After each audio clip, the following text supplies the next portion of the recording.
¿Te gustaría recuperar las horas que el teléfono te está robando cada día sin que te des cuenta? ¿Te gustaría poder estar con tu gente en una cena, en un parque, sin esa necesidad nerviosa de mirar la pantalla cada 2 minutos o cada 10 segundos?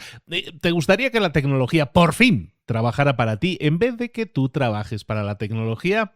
En tu día a día normalmente esto va a suceder. Tomas el teléfono para mirar una cosa concreta, yo qué sé, el clima, el tiempo, la hora, el mensaje que te ha sonado.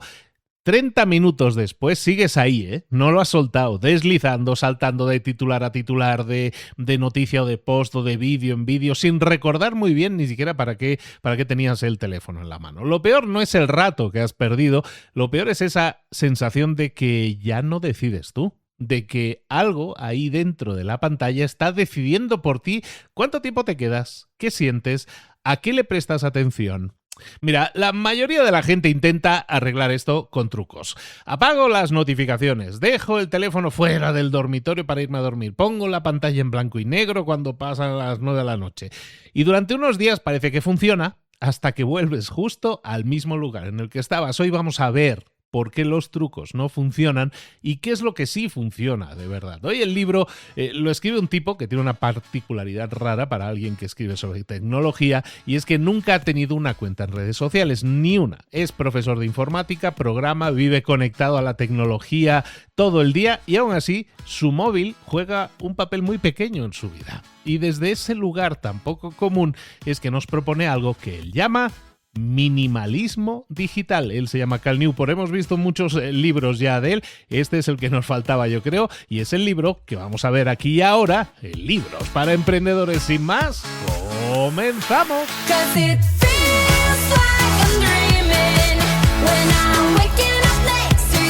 Bienvenidos al podcast Libros para Emprendedores. Para alcanzar el éxito en cualquier negocio que quieras emprender, debes formarte, debes estudiar, aprender para emprender. Y para ello, no hay nada mejor que un libro. En Libros para Emprendedores seleccionamos los mejores libros del mercado para emprender y mejorar en tu emprendimiento. Extraemos los puntos más valiosos de cada libro y te damos pasos a seguir para poner en práctica esas lecciones aprendidas. Ya sea en ventas, marketing, liderazgo, emprendimientos, mentalización, te lo vamos a dar todo bien masticadito y listo para ser aplicado. Soy Luis Ramos, empresario y emprendedor, y voy a acompañarte, si me lo permites, en este camino. Sin más, ¡comenzamos! Muy buenas a todos, bienvenidos una semana más a Libros para Emprendedores. Aquí estamos de nuevo y lo hacemos iniciando nueva singladura, iniciando nuevo bloque. Sabes que ahora lo estoy haciendo de bloque en bloque. Este bloque que vamos a iniciar ahora, un bloque es de 4 libros. Vamos a hablar estas semanas, esta y 3 semanas más, de atención, de enfoque, de cómo amplificarnos. Vamos a hablar de eso, de atención y de enfoque, y vamos a empezar con este libro. En el año 2016, un bloguero, un comentarista bastante influyente que se llama Andrew Sullivan, publicó un ensayo con un título que ya lo decía todo. Decía el título: Yo solía ser un ser humano. Y el subtítulo, más fuerte todavía: un bombardeo sin fin de noticias, de cotilleos y de imágenes nos ha convertido en adictos, maníacos a la información. A mí me rompió y a ti también puede romperte. El artículo se compartió por todas partes. Y lo interesante de esto es que el autor del libro que vamos a ver hoy, cuando lo lee, ese artículo, no lo acabó de entender de todo, porque como él, como te decía, no utiliza redes sociales, no se pasa el día navegando, el teléfono para él es un accesorio para llamadas, le da poca atención. Así que leyó todo aquello que decían en este artículo y como que le sonaba a ajeno. Esto pasa en un país lejano. Pero ese mismo año, este autor, Cal Newport, publica otro libro. Un libro del que ya hemos hablado aquí en este podcast, se llama Trabajo Profundo, Deep Work, sobre el valor del trabajo profundo, sobre la obsesión en el mundo laboral cuando se nos pide que estemos siempre disponibles, y eso muchas veces impide que hagamos nuestro mejor trabajo precisamente por la disponibilidad, la necesidad de estar disponibles. Cuando ese libro llega a los lectores, este hombre empieza a recibir mensajes y mucha gente le decía: a ver, Cal Newport, te compro todo eso que me dices del trabajo, pero ¿y mi vida personal? Porque fuera de la oficina me pasa algo peor todavía, y es que siento que las tecnologías que nos rodean me están vaciando, que me están quitando cosas, que me están quitando vida las tecnologías. Y ahí este profesor de informática, nuestro Cal Newport, cae sin pretenderlo en un curso intensivo sobre promesas y peligros de la vida digital moderna. Y eso le lleva a escribir este libro que vamos a ver hoy. La tesis del libro es súper sencilla de describir, es más complicada de poner en práctica. Dice así: tu relación actual con la tecnología no es sostenible. No la vas a arreglar con trucos, no la vas a arreglar con fuerza de voluntad, con buenos propósitos. Lo que necesitas es una filosofía completa del uso de la tecnología. Una filosofía que se base en lo que de verdad tú valoras, que te diga con claridad qué herramientas puedes utilizar, cómo utilizarlas y la clave de todo, que te permita ignorar todo lo demás sin que te sientas culpable. Esta filosofía le pone un nombre y se llama, como el libro que vamos a ver hoy, minimalismo digital. La idea de fondo es una idea tan vieja como el mundo, que es que menos puede ser más. Mucho antes de que Thoreau gritara aquello de simplicidad, simplicidad, ya el emperador Marco Aurelio se preguntaba: ¿ves qué pocas cosas hacen falta para llevar una buena vida? El minimalismo digital no es más que aplicar esa idea que viene ya de los romanos a algo tan nuevo como el teléfono, como el móvil que llevas en el bolsillo. El libro que vamos a ver hoy es publicado en el año 2019 y completa, yo creo que una especie de pareja con Deep Work, con Trabajo Profundo, también del mismo autor. Si aquel iba sobre cómo proteger tu atención cuando estás en el trabajo, este va sobre cómo recuperarla en tu propia vida. Y lo que vamos a ver va a ser muchas cosas. Vamos a ver cómo hemos llegado hasta aquí, por qué no es tu culpa. Muchas veces estas aplicaciones están diseñadas para engancharte y eso es así. ¿Qué es exactamente el minimalismo digital? Y vamos a ver la soledad. Vamos a hablar un poco de la soledad también. De la soledad que también es necesaria. Es una necesidad que estamos dejando de cubrir, la propia soledad. Y vamos a ver cómo recuperar la conversación de verdad. Un ocio que se está perdiendo y que merece muchísimo la pena. Vamos a darle. Mira, empecemos volviendo en el tiempo a 2004. Primavera de 2004. Este autor que hoy nos acompaña, Cal Newport, está en su último año de universidad y empieza a oír a sus amigos hablar de una página web que se llama thefacebook.com. La primera persona que le enseña un perfil de Facebook es Julie, que entonces era su novia, ahora es su mujer. Y años después le pregunta a Julie: ¿qué recuerdas de todo aquello? Y ella le dice una palabra que se le queda grabada, que es una novedad. Aquello era una novedad. Nos lo vendieron como una versión virtual de un directorio para los nuevos en una universidad, una cosa para ver quién era el novio o la novia de quién y qué gente conocíamos en la universidad. Entonces eso nos venía muy bien, era como un directorio.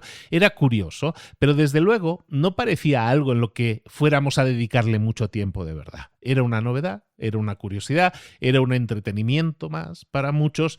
En aquella primavera de 2004, la gente que se apuntaba a Facebook pasa muchísimo más tiempo jugando a rompecabezas que a mejorar su perfil. 3 años después, Apple lanza el iPhone, 2007. Y aquí viene algo que casi todo el mundo está olvidando. Hoy pensamos que el iPhone, el aparato que reorganizó de alguna manera nuestra experiencia con el mundo, que nos puso en el bolsillo una conexión permanente con ruidos y distracciones, en enero de 2007, cuando Steve Jobs presenta el iPhone en aquella conferencia, la visión que tenía era mucho más modesta. ¿Sabes cuál era uno de los grandes argumentos de ventas del primer iPhone? Que juntaba teléfono y iPod en una misma cosa, para que no tuvieras que llevar 2 aparatos en el bolsillo. La gente ya no se acuerda, pero el iPod era un instrumentito para un aparatito, tamaño teléfono, en muchos casos, para escuchar música, ¿no? Entonces, si tú querías escuchar música, Spotify de aquella no había, o no era lo que es ahora, entonces, ¿qué hacías? Pues llevabas un iPod con miles de canciones en el bolsillo. Básicamente toda la discografía que alguna vez te había gustado la llevabas cargada en el iPod. Lanzan el iPhone, que es básicamente unir teléfono con el iPod, es decir, podrás escuchar música y aparte podrás hacer tus llamadas. Entonces, cuando Jobs lo enseña en el escenario, el primer iPhone, el iPhone 1, dedicó los primeros 8 minutos a hablar de música. Y concluye esa parte diciendo textualmente: este es el mejor iPod que hemos hecho nunca. Hablaba del iPhone, ¿eh?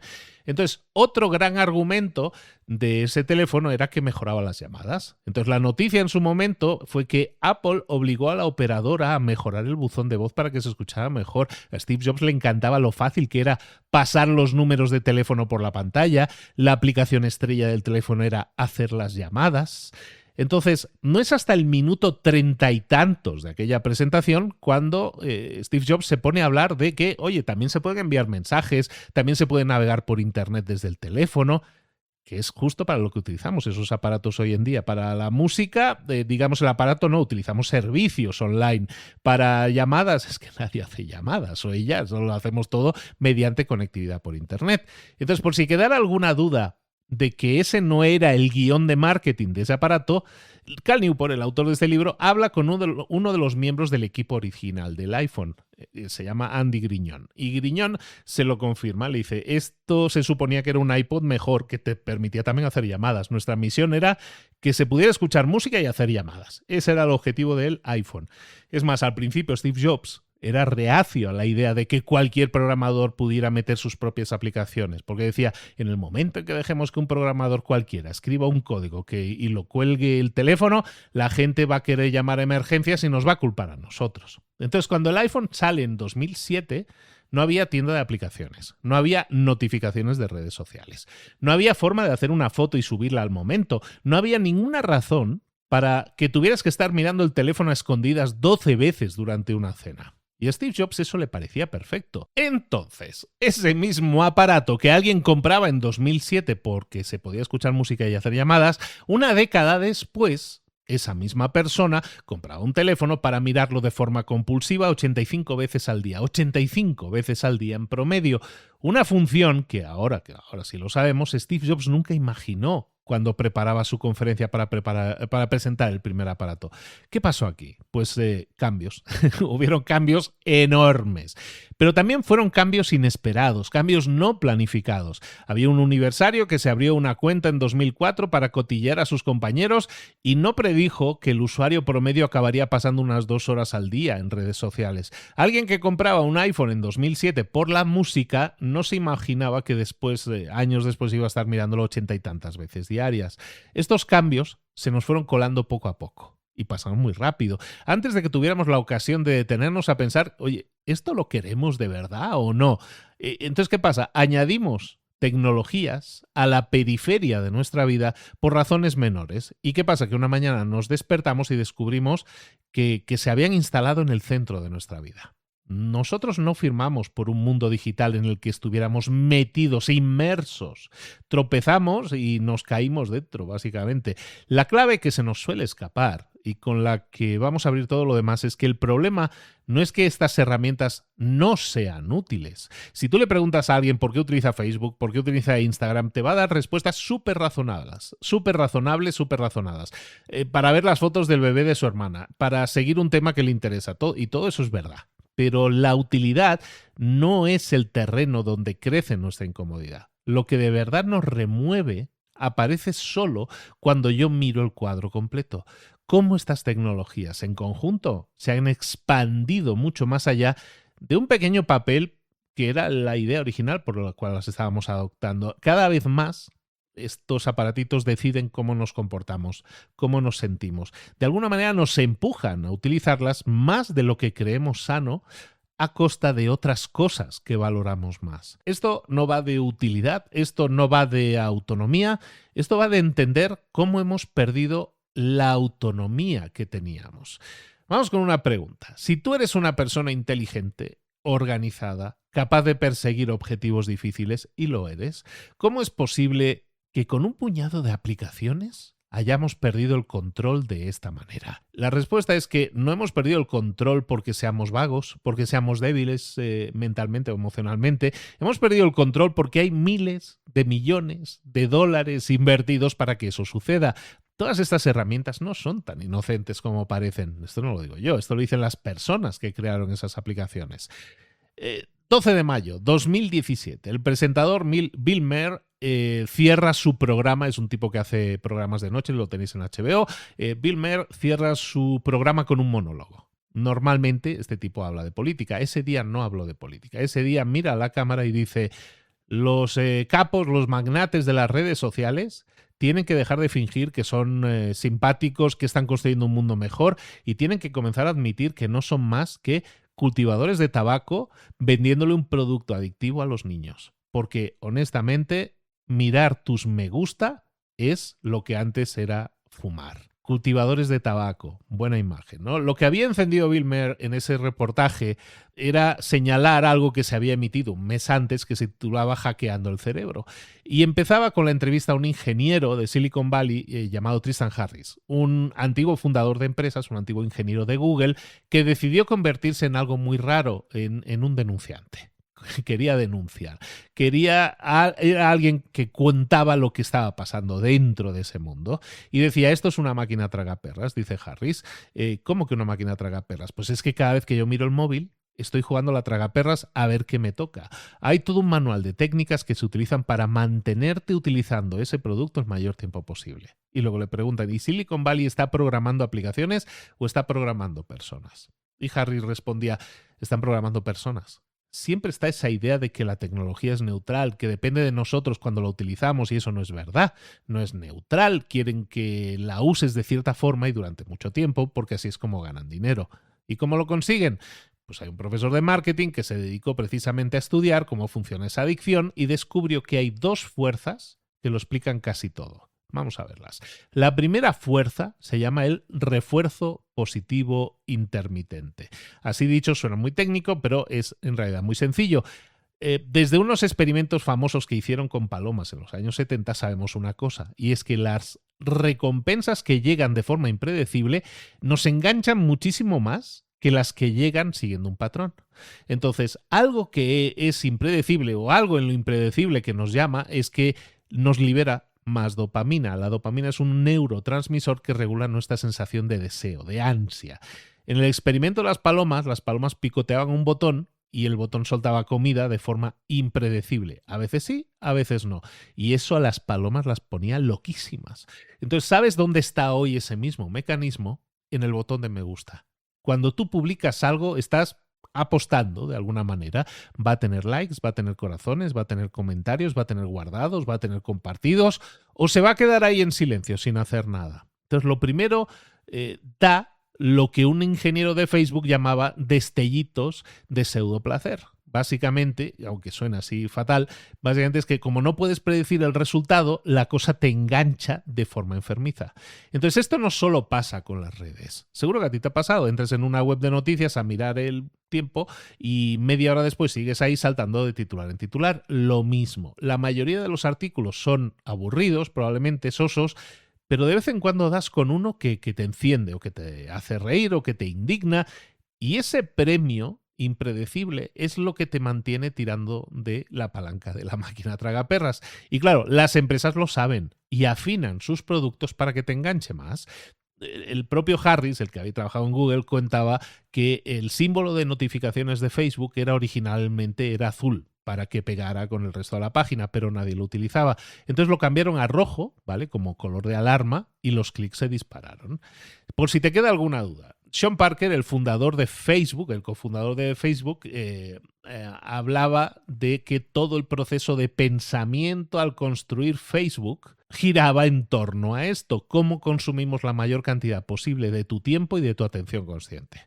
Y eso significa que necesitamos darte pequeños chutes de dopamina cada cierto tiempo, porque alguien le ha dado a me gusta en una foto, una publicación tuya. Entonces, ¿por qué esto es importante? Esto lo está diciendo el cofundador, el presidente de Facebook original. No es una teoría de la conspiración, es su modelo de negocio. Entonces esa es la primera fuerza. La segunda fuerza es el ansia de aprobación social. Somos seres sociales. No podemos ignorar del todo lo que los demás piensan de nosotros. Nos importa. Esto en la prehistoria tenía todo el sentido. La supervivencia del individuo dependía de su posición dentro de la tribu. Si te ignoraban junto a la hoguera, pudiera ser que estuvieras en peligro. Pues las redes han secuestrado ese instinto que ya traemos, y es que cuando mucha gente le da corazoncito, el like a tu foto, tú sientes que la tribu te está aprobando. Y cuando no te llega ese me gusta, sientes angustia. Entonces tu cerebro prehistórico considera esto un asunto vital y desarrolla necesidades urgentes de estar comprobando todo el rato si socialmente estoy siendo aceptado o no. Entonces vamos a detenernos un segundo, a rebobinar, a recoger lo que llevamos hasta ahora. Tenemos que las tecnologías que aparecieron en la última década están especialmente hechas para engancharnos. En muchos casos, ese enganche no es por accidente, está diseñado así a propósito. El uso compulsivo en ese contexto, entonces no es un fallo de personalidad nuestro, es el llevar a cabo un plan de negocio muy rentable para ellos. Entonces, por eso esto es una carrera desigual. Tú tienes, por un lado, tu fuerza de voluntad, pero por otro lado hay ejércitos de ingenieros, de psicólogos, miles de millones de dólares dedicados a un único objetivo, y es que mires la pantallita un rato más. Entonces, dicho así, ¿de verdad se te puede culpar a ti? ¿De verdad tenemos las de ganar en estas? No es una pelea justa. Por eso lo que necesitamos es una estrategia mejor, una estrategia seria. Y esa estrategia es lo que vamos a ver ahora. Vamos a hablar de minimalismo digital, entonces. Casi al mismo tiempo que Cal Newport empieza a escribir este libro, una columnista de un periódico de Nueva York publicaba un artículo que decía: ¿cómo vencí mi adicción al teléfono y tú también puedes? ¿Y cuál era el secreto del artículo? Lo que explicaba, pues básicamente que había desactivado las notificaciones de 112 aplicaciones diferentes. 112. Y concluía, es relativamente fácil recuperar el control si desactivas todas las notificaciones. Entonces, este tipo de artículos o de ideas son súper habituales, ¿no? Entonces, Cal Newport descubre que su relación con el teléfono se ha vuelto un problema, despliega un truco ingenioso y anuncia que ahora todo va mejor. Entonces, el problema es que estos pequeños cambios no bastan para resolver un problema que es todavía más grande. Fíjate, esa columnista debería mirar más allá de las notificaciones de sus 112 aplicaciones y hacerse una pregunta. ¿Por qué uso 112 aplicaciones para empezar? Lo que probablemente ese articulista necesita, lo que todos los que sufrimos con esto necesitamos, no es un truco. Necesitamos una filosofía, algo que defina desde la raíz qué herramientas dejas entrar en tu vida, por qué razón y con qué límites. Así que esta es la definición. Minimalismo digital es una filosofía del uso de la tecnología en la que concentras tu tiempo conectado en un pequeño número de actividades que tú cuidadosamente eliges y optimizas, que apoyan las cosas que valoras y entonces renuncias, felizmente además, a todo lo demás. Entonces vamos a decodificar esta frase porque cada palabra tiene su propio peso. Minimalismo digital hace constantemente un cálculo. ¿Esto que quiero hacer me aporta de verdad, sí o no? Si una tecnología nueva no ofrece más que distracciones o una comodidad básica, la ignoramos. Aunque te prometa apoyar algo que sí valores, todavía tiene que pasar una prueba. ¿Es esta la mejor manera de utilizar la tecnología para apoyar esto que yo valoro? Y si la respuesta es no, entonces buscaremos opciones mejores. Entonces esto contrasta con la filosofía contraria, la que casi todos utilizamos por defecto, que es el maximalismo. ¿Qué es el maximalismo? Es la mentalidad de que cualquier posibilidad de beneficio, por pequeño que sea, ya es razón suficiente para empezar a utilizar alguna tecnología. Un maximalista está siempre incómodo con la idea de perderse cualquier cosa que pueda ser mínimamente interesante o mínimamente útil. Eso es un maximalista. El propio Cal Newport cuenta que cuando empezó a escribir en público y a decir que nunca había utilizado Facebook, la gente estaba como escandalizada a su alrededor. ¿Pero para qué necesito utilizar Facebook?, preguntaba él, y la gente le respondía: a ver, no te sé decir exactamente, pero ¿y si hay algo ahí dentro que te estás perdiendo? ¿Y si hay algo ahí dentro que me estoy perdiendo? Esa frase, esa es la trampa del maximalista, porque el minimalista no está preocupado por perderse cosas pequeñas. Lo que le preocupa de verdad es lo contrario: dañar las cosas grandes que sé con seguridad que hacen buena mi vida. ¿Vale? Entonces, si hago de más, a lo mejor estoy dañando las cosas que de verdad me importan en la vida. Entonces, toda la solidez de esta filosofía del minimalismo digital se apoya en tres principios. Principio número 1, el desorden cuesta.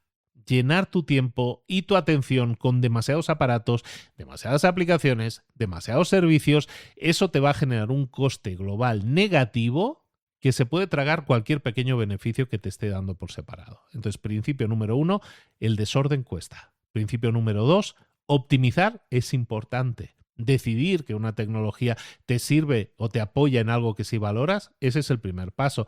Pero luego sacarle de verdad todo el partido es lo que hay que pensar. Hay que pensar muy bien cómo lo vamos a utilizar y qué penalización nos va a generar eso. Entonces, principio número 2, optimizar, también es importante. Y el principio número 3 es que la intención debe satisfacer. El minimalismo digital lo que hace es sacar una satisfacción enorme del simple hecho de utilizar la tecnología con intención. Esa satisfacción es independiente de las decisiones que yo tome. Es simplemente una de las razones por las que esta filosofía resulta tan significativa para quien la practica. Entonces, estos principios que son, recordemos, el desorden cuesta, optimizar es importante, la intención debe satisfacer. Estos principios pueden sonar abstractos, así dichos, pero vamos a aterrizarlos con ejemplos reales. En su investigación, Cal Newport se topa, Cal Newport, recordemos, es el autor de este libro, pues te has incorporado más tarde. Newport se topa con un montón de minimalistas digitales que son gente normal, no son gente rara, son gente normal que ha transformado su vida. Vamos a ver dos casos. Por ejemplo, Tyler, aparecen en el libro. Tyler entra en las redes por las razones que entra todo el mundo, ¿no? Para ayudar en su carrera, para mantenerse conectado, para entretenerse. Pero cuando abraza el minimalismo, se da cuenta de que el uso compulsivo de las redes le estaba dando como mucho beneficios pequeños y desde luego no era la mejor manera de conseguir ninguno de esos grandes 3 objetivos que tenía. Así que las dejó todas. Y cuando el autor conoce a este hombre, un año después, Tyler estaba entusiasmado. Oye, me he puesto a hacer voluntariado, estoy haciendo ejercicio, leo 3 o 4 libros al mes, he empezado a aprender a tocar un instrumento, estoy más cerca que nunca de mi mujer y mis hijos, en el trabajo la concentración que he ganado me ha representado un ascenso, los clientes le preguntaban qué estaba haciendo diferente, qué le notaban diferente. Cuando les contaba que había dejado las redes, le decían, pues, ojalá yo pudiera, pero es que yo sí no puedo. Y entonces Tyler decía al final, la realidad es que ninguno tenía ninguna buena razón para estar en redes, pero sin embargo decían que no podían dejarlo. Entonces, otro caso, Adam. Adam tiene un pequeño negocio y estar conectado con sus empleados es importante para él. Entonces le empezó a preocupar el ejemplo que les estaba dando a sus hijos pequeños de 9, 10 años. Podía hablarles de lo importante que era vivir más allá de una pantalla, pero el mensaje no calaría si veían que él estaba todo el día conectado a la pantalla, aunque fuera por temas del negocio. Entonces, ¿qué es lo que hizo? Tiró su móvil inteligente, ¿vale? Su móvil con pantallita y aplicaciones, y lo cambió por un teléfono antiguo, un teléfono de botones de los de siempre, que solo te sirven para llamar y SMS. Y dice, nunca he tenido una lección mejor que enseñarles a mis hijos. Mis hijos creían que mi negocio dependía de aquel aparato inteligente con aplicaciones, y veían cómo yo lo utilizaba. Y ahí estoy yo, renunciando a ese aparato inteligente que en teoría era la puerta a mi negocio. Y entonces les pude explicar claramente por qué, y entonces sí lo entendieron mediante el ejemplo. ¿Se le complicó la vida a este hombre? Pues sí, se le complicó más la vida. Le costó porque tenía que volver a escribir mensajes con teclitas de plástico, pero como es minimalista el señor, pues la comodidad está muy por debajo del poder utilizar la tecnología apoyando a tus propios valores. Entonces, enseñarles esa lección a sus hijos para él valía mucho más que escribir un poco más rápido. Entonces, fíjate que en ninguno de estos dos casos la clave es la tecnología en sí. La clave es haber empezado por los valores que son importantes para mí y entonces tomo decisiones. Eso es el minimalismo digital. Entonces, ahora vamos a ver por qué funciona. Y hay una idea que viene desde hace 200 años que te puede interesar. Vamos con el primer principio, el del desorden cuesta. ¿Por qué cuesta el desorden? Bueno, pues hay un señor del siglo XIX que nos dio sin saberlo la mejor forma de entenderlo y la idea es muy potente. La idea es esta. La mayoría de la gente, cuando piensa en una herramienta digital, solo se fija en el valor que le da. Voy a estar en Twitter de vez en cuando porque eso me abre alguna conexión interesante o me expone alguna idea nueva. Entonces, la economía de toda la vida dice, si eso es un beneficio, oye, pues cuanto más beneficios mejor, así que tiene sentido llenar mi vida digital con todas las pequeñas fuentes de valor que yo encuentre. Hay otra forma de hacer esas cuentas y la inventó un señor que se llamaba Henry David Thoreau. A finales del 1845, Thoreau cogió un hacha prestada, se metió en el bosque, Taló unos cuantos árboles jóvenes, los convirtió en vigas, los convirtió en tablas, se construyó una cabaña modesta, no tenía prisa, cada día se llevaba un almuercillo de pan con mantequilla envuelto en periódico y después de comer leía el envoltorio del sándwich. Una mañana estaba remojando una cuña de madera en el agua fría de la laguna y vio una serpiente deslizarse hasta el fondo y quedarse quieta. Y la estuvo mirando un cuarto de hora. En julio se mudó a la cabaña y vivió allí durante los 2 años siguientes. De esa experiencia salió un libro que se llama Walden. Todos recordamos a Thoreau como un poeta, el poeta que se fue al bosque a vivir de forma deliberada en la naturaleza. Pero hay otra cara de ese experimento. Thoreau también estaba trabajando en una nueva teoría económica y para validarla necesitaba datos. Entonces el tiempo que pasó viviendo solo en el bosque fue su forma de conseguirlos. Entonces el largo capítulo además del libro Walden se llama Economía. Y curiosamente contiene un montón de tablas de gastos, de costos, de céntimos. Al final la casa le costó $28. La comida de 8 meses le costó $8.74, así. ¿Vale? Entonces, ¿para qué hacía esto Thoreau? Lo hacía para calcular con precisión cuánto costaba mantener su vida viviendo en el bosque.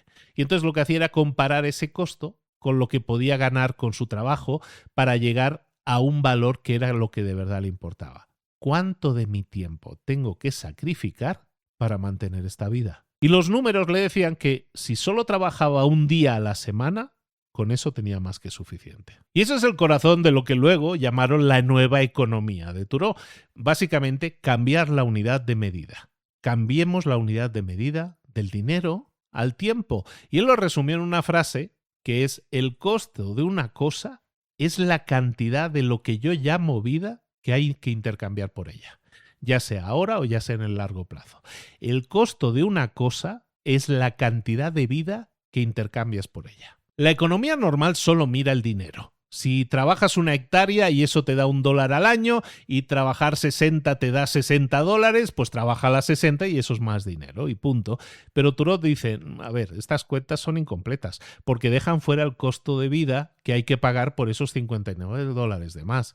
Sus vecinos agricultores para trabajar grandes granjas necesitaban hipotecarse, mantener un montón de maquinaria, mucho trabajo. Entonces Thoreau los describía como hombres que vivían asfixiados bajo su propia carga. ¿Por qué? ¿Para qué? ¿Qué ganaban a cambio de toda esa vida sacrificada? ¿Cosas un poco mejores? Cosas un poco mejores. ¿Unas persianas más bonitas? Unas persianas más bonitas. ¿Una olla de cobre de más calidad? Pues probablemente sí. ¿Quién, preguntaba Thoreau, justificaría cambiar una vida entera de estrés y trabajo agotador por unas persianas mejores? Entonces esta idea viene de la era industrial, encaja como un guante en nuestra era digital, porque Thoreau te obligaría hoy en día a equilibrar el beneficio de cada herramienta contra su coste medido en vida. ¿Cuánto de tu tiempo, cuánta de tu atención, te preguntaría él, hay que sacrificar para ganar esas conexiones ocasionales que te da el estar en Twitter? Imagina que tu hábito de Twitter, en este caso, te consumiera 10 horas a la semana. Thoreau te diría que ese costo es altísimo para lo poco que te devuelve y te propondría algo. Si lo que valoras son las conexiones nuevas y las ideas interesantes, oye, ¿por qué no vas a una charla o por qué no vas a un evento una vez al mes y te obligas a hablar al menos con 3 personas? Vas a conseguir el mismo tipo de valor, pero te va a costar solo unas 2-3 horas al mes y vas a dejar 30 y tantas horas libres al mes para dedicarlas a otras cosas que tengan más sentido. 30 y tantas, 35, 37 horas al mes, casi una semana de trabajo entera. Eso es lo que te está costando, medido en vida, un solo hábito digital. Entonces estos costos se suman. Cuando tú juntas tu presencia activa en Twitter con otra docena de comportamientos digitales que te reclaman atención, el costo en vida se vuelve brutal. Entonces es como los agricultores que decía Thoreau. Acabas aplastado, asfixiado. Y todo lo que recibes a cambio de tanto sacrificio de tu vida son unos cuantos adornos o unas persianas mejores. El equivalente digital hoy en día de las persianas de ese agricultor sería lo que tú obtienes. Pero genera desorden. Y ese desorden es peligroso. Es fácil dejarse seducir por las pequeñas cantidades de beneficio que te ofrece Twitter, en este caso del ejemplo, y olvidarse de su costo en lo más valioso que tenemos, que es nuestro tiempo, nuestros minutos de vida. Si conduces hacia el norte desde Washington, llegas desde Washington, tomas un coche y conduces hacia el norte desde el centro de Washington, pasados un par de kilómetros, escondido tras un muro y una garita de un soldado, hay una bolsa de calma en medio de la ciudad. Es una casa de retiro para veteranos del ejército. En esa casa de campo, de estilo gótico, pasó algo importante para la historia de un país. Durante los veranos, durante los otoños también de 1862, 63 y 64, el presidente de aquella época, Abraham Lincoln, vivió en esa casa. Y iba y venía a la Casa Blanca en caballo. Cada vez hay más investigaciones que sugieren que el tiempo, que el espacio para la reflexión que le daba vivir en esa casa fuera de la Casa Blanca, ese tiempo de ir y venir le daba espacio y reflexión y fueron claves para ayudar a Abraham Lincoln a tomar las decisiones que tomó durante la Guerra Civil. Entonces, para entenderlo, imagina lo que era la vida de este señor. Un congresista que solo había estado un mandato, que no tenía experiencia, que de pronto lo ponen a dirigir el país en su momento más complejo. Lo primero que le pusieron en la mano, nada más llegar a su investidura, fue una carta avisándole de que el fuerte Sumter se estaba quedando sin provisiones. Es decir, lo metieron directamente en medio de la guerra. Y esa primera decisión, por ejemplo, fue solo la primera de una avalancha de crisis que tuvo que enfrentar desde el día 1. Y por si fuera poco, es que no le dejaban en paz. Desde el primer día, visitantes asediando la Casa Blanca, se colaban por las ventanas, gente que acampaba ante la puerta de su despacho, iban a pedirle trabajo, iban a pedirle favores personales. Entonces tenía que lidiar con el público.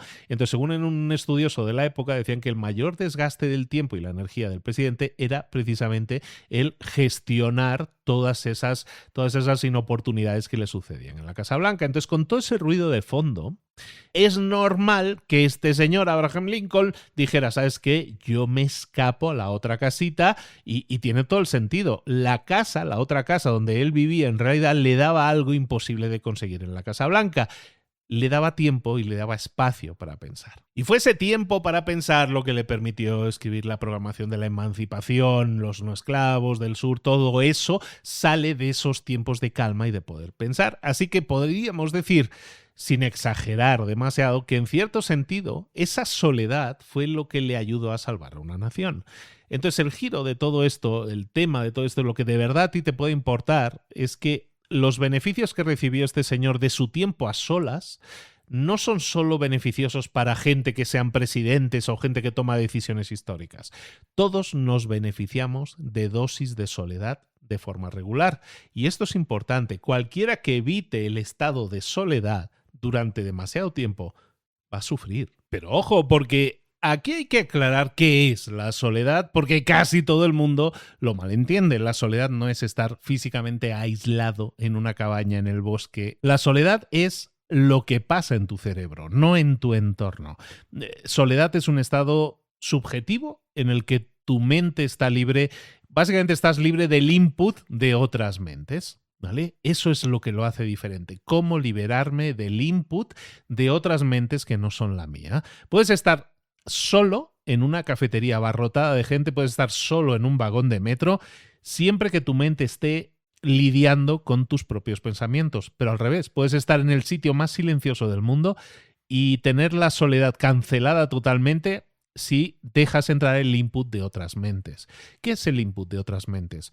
Pues una conversación, pero también puede ser leer el libro escrito por otra persona, o escuchar un podcast, o ver la tele, cualquier cosa que dirija tu atención a la pantalla del móvil o a el pensamiento de otra persona. Entonces, ¿a dónde nos lleva esto? Pues nos lleva a que hoy en día hemos conseguido algo que hace 30 años era prácticamente imposible. Hemos conseguido eliminar la soledad de nuestra vida por completo. Antes había 1000 situaciones que te obligaban a estar a solas con tus pensamientos, quisieras o no. Estabas esperando en una cola, estabas esperando a alguien con el que habías quedado, vas en el metro, paseabas, trabajas en el jardín, lo que fuera. En todos esos huecos, antes pensabas, ahora sacas el móvil. El resultado es que nos hemos privado de la soledad. Ese estado en el que pasas prácticamente cero tiempo a solas contigo ya no existe.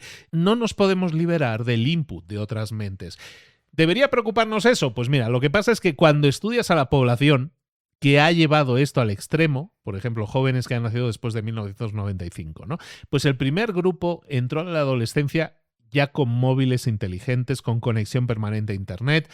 Entonces son el canario en la mina de carbón, básicamente. Si la privación de soledad causa problemas, deberíamos estudiarlos a ellos primero. Y eso es exactamente lo que nos encontramos. El autor del libro dice que hablando con la responsable de salud mental de una universidad, esta le cuenta que de repente, de la noche a la mañana, el número de estudiantes que pedían ayuda psicológica se les ha disparado, que la mezcla de problemas de siempre quedó ahora dominada por la ansiedad.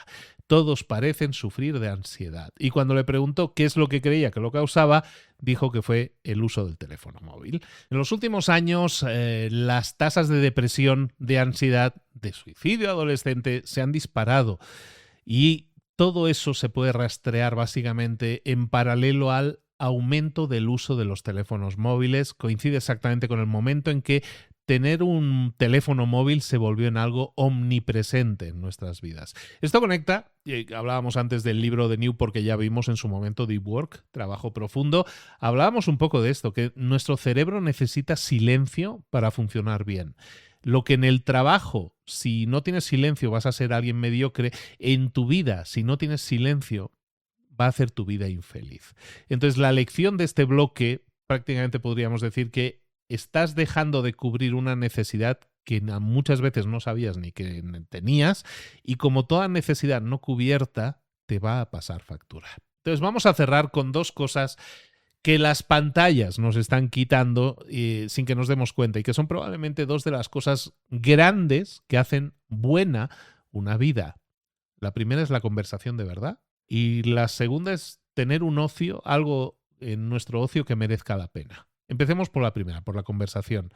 Hay una investigadora muy conocida que dibuja una distinción entre conexión y conversación. La conexión es cuando interactuamos de baja calidad, y eso define nuestra vida social digital. Conectarnos es en nuestra vida social digital es el like, es el comentario corto, es el mensaje rápido. Eso es conexión, ¿vale? Pero ¿qué es conversación? La conversación es esa comunicación más rica, de alta calidad, esa que se da en los encuentros en el mundo de verdad. Y esta investigadora se llama Sherry Turkle, le dice que la conversación cara a cara es lo más humano que nosotros tenemos. Estamos plenamente presentes el uno con el otro, aprendemos a escuchar, es donde desarrollamos empatía, es donde experimentamos alegría al ser escuchados, experimentamos el ser comprendidos. Y todo eso no lo sustituye un tuit pequeño, un sorbito pequeño de conexión. Sumar muchos pequeños tweets, muchos pequeños comentarios, muchos likes, eso no suma igual que un gran trago de conversación de verdad. La conversación cara a cara se desarrolla despacio. La conversación cara a cara enseña paciencia. Atendemos al tono de la otra persona, al matiz de la otra persona. Cuando nos comunicamos con aparatos digitales, estamos aprendiendo idiomas distintos, hábitos distintos. Entonces, no es que seamos antitecnología por decir esto. El argumento aquí no es ser antitecnología, es ser pro conversación. En el libro se nos propone una idea, que es que centremos la comunicación en conversaciones. La postura es: solo la conversación cuenta de verdad si nos ayuda a mantener una relación. Entonces esa conversación puede ser cara a cara, puede ser una videollamada, puede ser una llamada de teléfono, pero siempre tiene que tener esos matices analógicos, ¿no? En los que puedo escuchar el tono de voz, las pausas de la otra persona. Entonces, ¿qué significa esto en la práctica? El like en la foto de un amigo, el comentario rápido, el mensajito suelto, esos no cuentan como estoy manteniendo viva esta amistad. Pueden incluso dar la falsa sensación de que te estás cuidando la relación, que en realidad no la estás dejando morir, pero no es cierto. Y no es que el like sea un demonio, pero nos hace creer que estamos conectando con la otra persona cuando no lo estamos haciendo. Entonces, la primera parte, decíamos, es la conversación como el centro de nuestra comunicación. La segunda hablábamos del ocio, ¿no? Tener algo en nuestro ocio que realmente nos ilusione y nos llene, ¿no? Mucha gente cree que utilizar el móvil de forma compulsiva les sirve como ocio porque son adictos a eso. Pero hay algo más profundo en eso. La mayoría de la gente utiliza el móvil para tapar un vacío. El vacío que deja una vida de ocio poco desarrollada. En las últimas décadas, con la frontera entre el trabajo y la vida cada vez más desdibujada, los trabajos más exigentes, las tradiciones de comunidad se están debilitando cada vez menos la gente cultiva un ocio de calidad.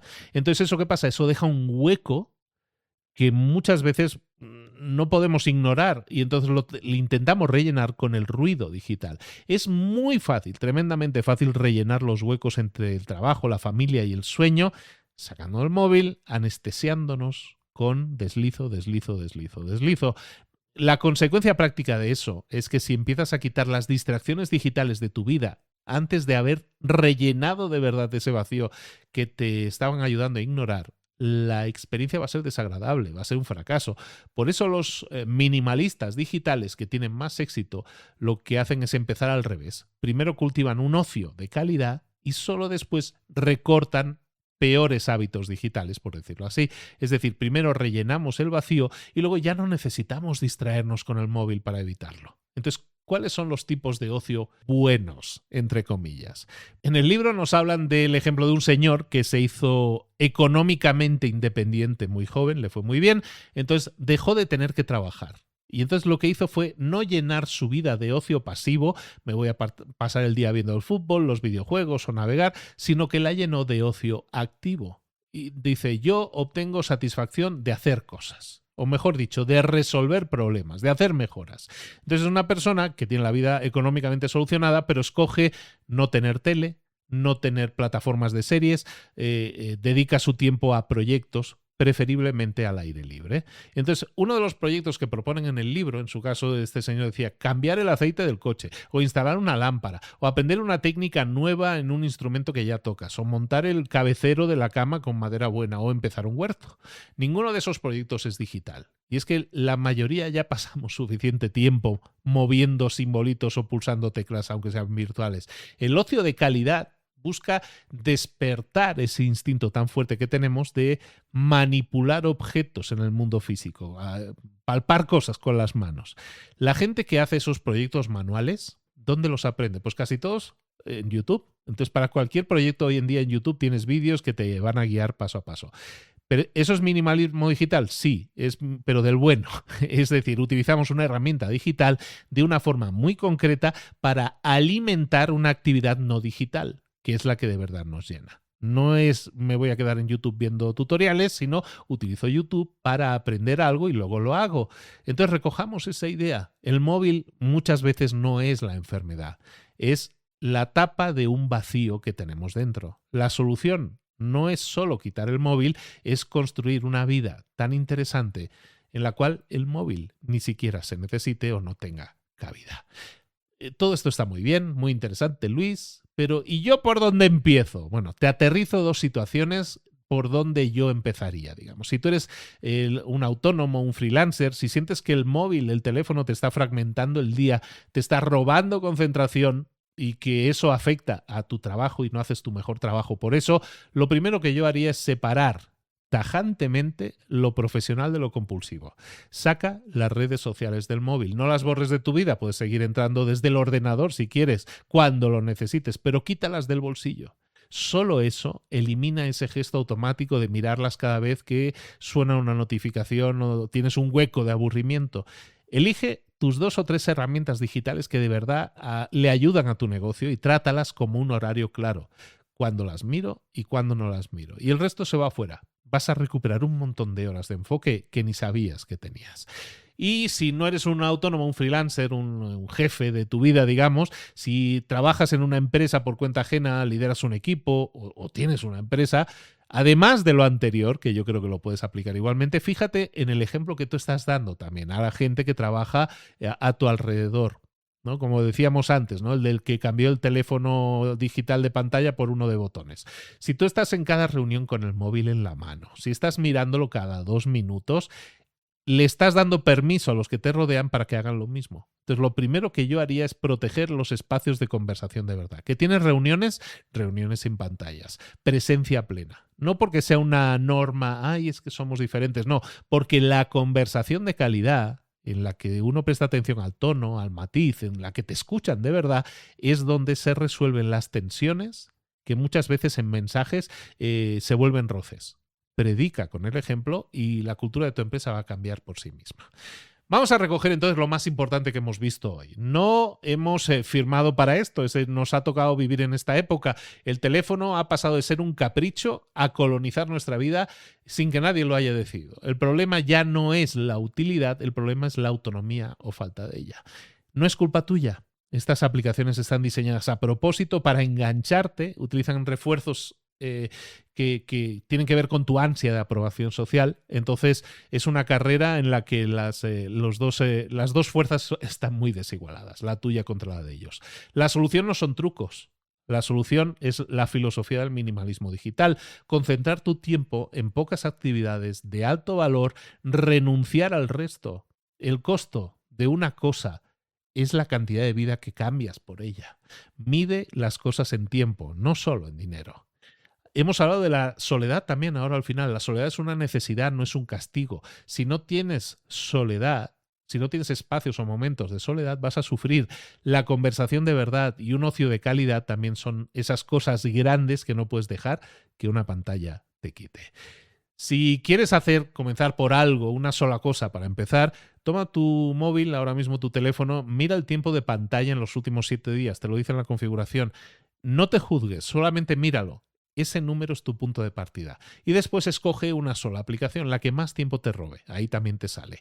Haz la cuenta que decía Turo, ¿cuántas horas a la semana se me está comiendo esta aplicación? Y luego pregúntate, ¿qué podría hacer con esas horas que de verdad me importe, que de verdad me sume?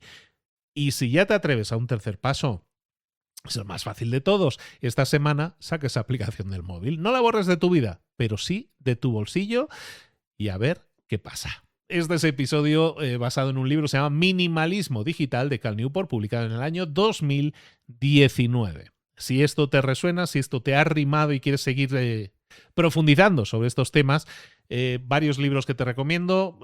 Deep Work, Trabajo Profundo, del propio Cal Newport. Si el libro de hoy habla de recuperar la atención en tu vida personal, Deep Work habla de protegerla en el trabajo, ¿no? Son las dos caras de la misma moneda. Segundo libro, La semana laboral de 4 horas, Tim Ferriss, conocidísimo. Este hombre comparte la obsesión de Cal Newport de preguntarse qué me aporta valor en mi vida y qué no.